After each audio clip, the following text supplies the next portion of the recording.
Welcome guys. Remember last time I presented about the transformer installation. So as I discussed how to install the transformer, that is from the beginning during the construction stages. Okay, so after the construction stages, so it's company, every company, there is a procedures how to do the testing for the inspection purposes. So first, construction team offering for the inspection of the transformer. So what is the checklist? What is the requirement during the inspection? So this is the duty of the inspector. So after receiving the notifications, as I discussed in my previous videos, so receiving the notifications from the contractor, and then both contractor, construction team of the contractor submit the readiness for the inspection of the transformer, and then the QC team offer this inspection RFI, ready for inspection, to client. So then schedule the time when is the possible inspections to be carried out. So now, what is your checklist? How to inspect your transformer installations based on the checklist requirements. First, when you went there, when you go together along with the client, contractor, subcontractor, etc., and construction team and the technicians, check the transformer is de-energized and safe. Check. Okay. De-energized and safe. Okay. Check the certifications. Is this IEC, ATEX approved equipment? Attach the certificate. So which certificate is this? Find out where is the certificate, where is the FAT report. Verify. Okay. Check the tag number. Is the tag numbers the same in your layout drawing, in your installation details? The tag is there, correct? Then check. Okay. Check the transformer rating. So if the transformer rating is correct or wrong based on the where you can see in your drawing, you can see the specifications. Okay, it's mentioned in the general assembly drawing, all of there is mentioned. All right, and check the transformer is approved installation as per drawing layout, approved drawing layout. And then check the orientations, elevations, alignment. You have the verification to check the alignment. Is this okay? The height, elevations, the weight, what is the distance between this blah blah blah. All right, and check the mounting bolt. The bolt is approved bolt. You're using the correct size of the bolt, which is, for example, you're using M12, M10, M18, M16.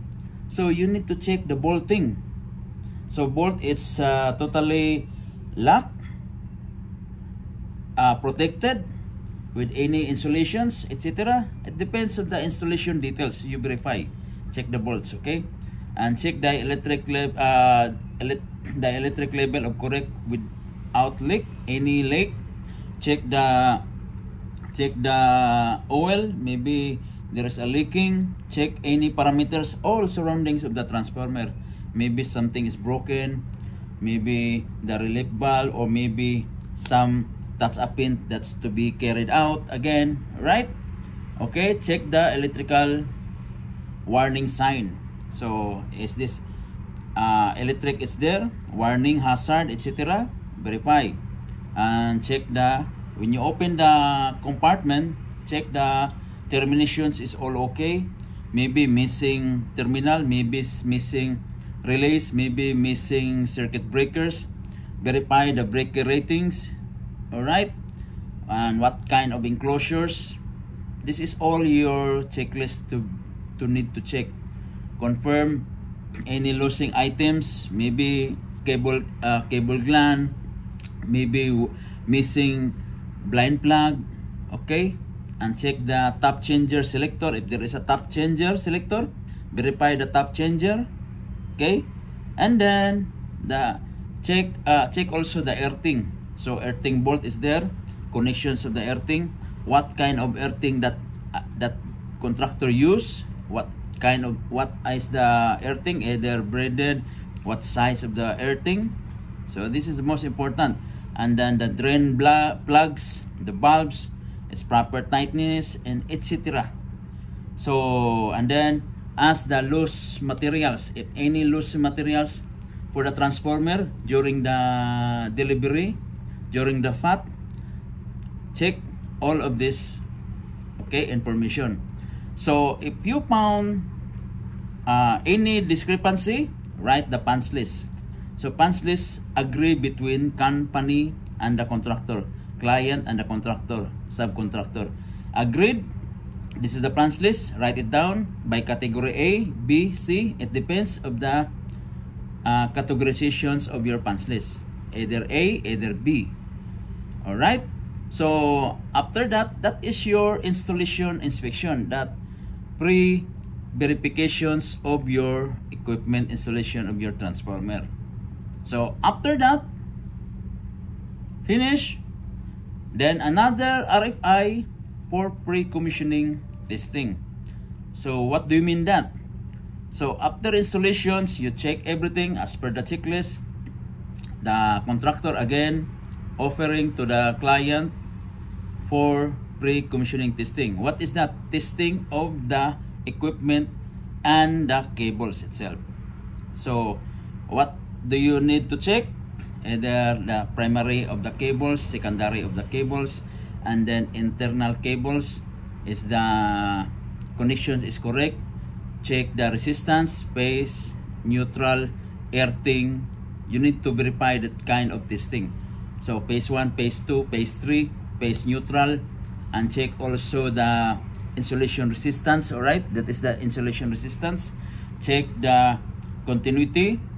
Check the tapping position, 5%, 3%, 0%, plus 2.5%, and plus 5%.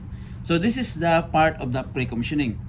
However, after this, that's the part of the whole system under construction. Okay, so after that, there is a stages. Proceed to with what? Commissioning. So before we proceed commissioning, we will discuss that in the next video that I will be uploaded in my next presentations. So okay guys, for the meantime, this is the part of your inspections and do the pre-commissioning testing. Alright, and if you are new in this channel, don't forget to like and subscribe. And if you are interested in my ebooks, just send me an email so that you will know how to acquire my ebooks about electrical instrumentation and telecom for your journey. Added informations that you are gaining right now, especially for those newbies, baguhan ka dito, don't worry, you will learn and many more, and have good knowledge about this journey, electrical instrument and telecom quality, construction, pre-commissioning, testing. Alright, have a nice day and God bless all. Bye-bye.